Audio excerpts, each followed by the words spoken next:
If you've ever learned any sort of French before, you've probably come across the phrase est-ce que when forming various types of questions.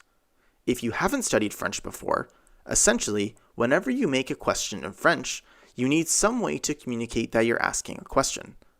This can be done by simply raising the inflection of your voice at the end of a question, adding a yes or no question particle at the end of the question, similar to a or right in English, inverting the word order of the subject and the verb, or simply adding the phrase est-ce que to the beginning of the question or immediately following a question word. But the confusing part is that est-ce que is in many cases not so easily translated into English. In this video, we'll explore the linguistic reason why French speakers use est-ce que to form questions.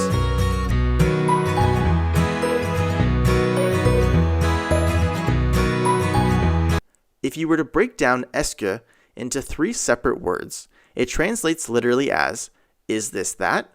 Or, is it that? So if you see est-ce que in a yes or no question, like, est-ce que tu parles français? The literal translation is it that you speak French? Which, directly translated, certainly makes sense, but a bit wordier than how we would actually say it in English. In another example, qu'est-ce que tu fais? The literal translation of this question is, what is it that you do? Same kind of thing here too.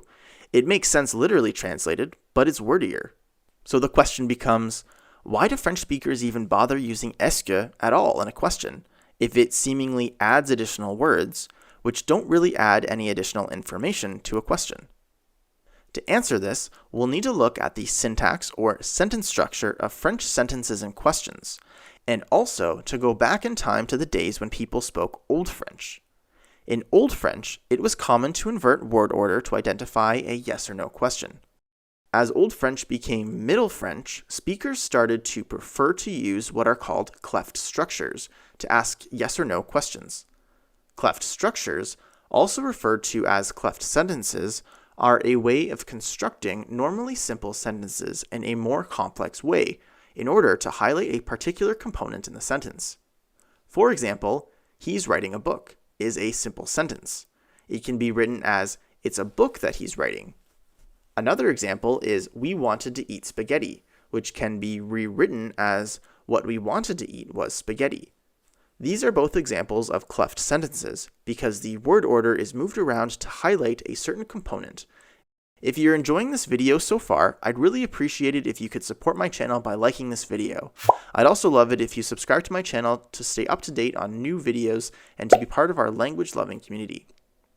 The cleft question, est-ce que mon ami est intelligent, which literally translates to, is it that my friend is intelligent, became a common way to phrase a yes or no question.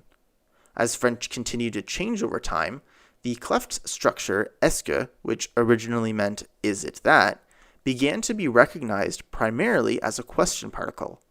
We know that est-ce que has become a question particle because est-ce que never changes according to verb tense, mood, or number, which would be common for a typical verb in French. From a linguistic perspective, the transformation of est-ce que from a normal sentence or question to a never-changing question particle is an example of reanalysis, which is a type of syntactic language change. Subscribe to my channel to learn more about the world's languages. Don't forget to turn on notifications to be notified about new videos each week. Here are some other videos you might be interested in.